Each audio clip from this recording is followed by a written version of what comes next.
you know, the Jim and Andy's world, some of the guys were really nice, and some of the guys that were supposed to be nice were terrible. Billy Root, Philadelphia, he said, "Yeah, when you come to New York, look up Richie Kamuka. He'll help you out." You know, man, he was a drag. He was not nice to me, and he would send my friends that were still in Philadelphia would say, "Yeah, you know, Richie was saying, yeah, Luke Tabackin and Joe Farrell, they play too many notes and he's dumping on." Like I'm basically a child in the sense, and you know, it's kind of stupid.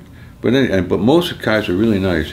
And one Wednesday night, I'm there, and Jim and Andy's and Zoot's there, and he's drinking, he's grooving. He says, "Hey man, Clark's doing a rehearsal, and I really don't want to do it.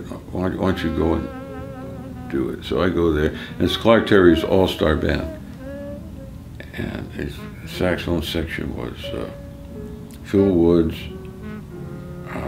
Frank West playing tenor, Danny Bank, and alto player wasn't that well known, Bobby Donovan his name was. So I'm the only non-all-star, and all the other guys, Ron Carter's in the band, all these guys.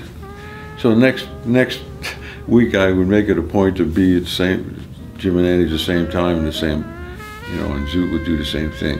So after 4 or 5 rehearsals, Phil said, "I don't think Zoot wants to do this, and you're doing the rehearsal, so why don't you do the gig?"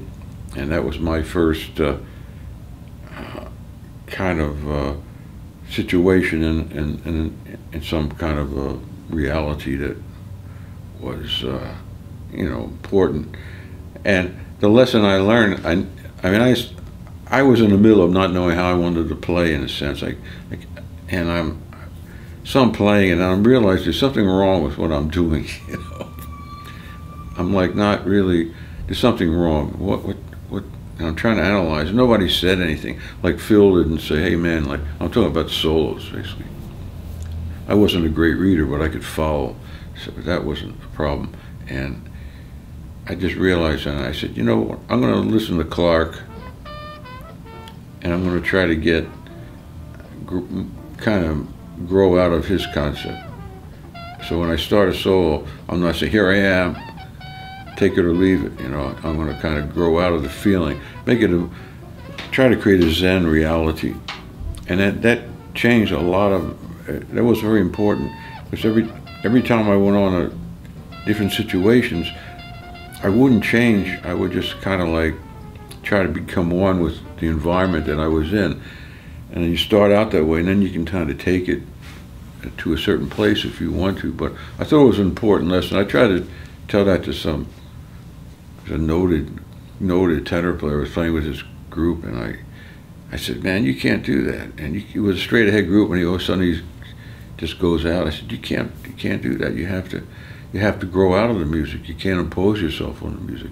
And I learned that a long time ago, and I tried to tell him. I don't know if he paid any attention or if he had the ability. Some people don't have that ability. There's some great players that, if they get thrown into a situation that, say, like it's more closer to swing, more closer to pre-bebop reality, they can't function. Like Byrd could do that. It didn't matter, because you try to develop a style that encompasses a lot, almost the whole history, so that when you play, you just play.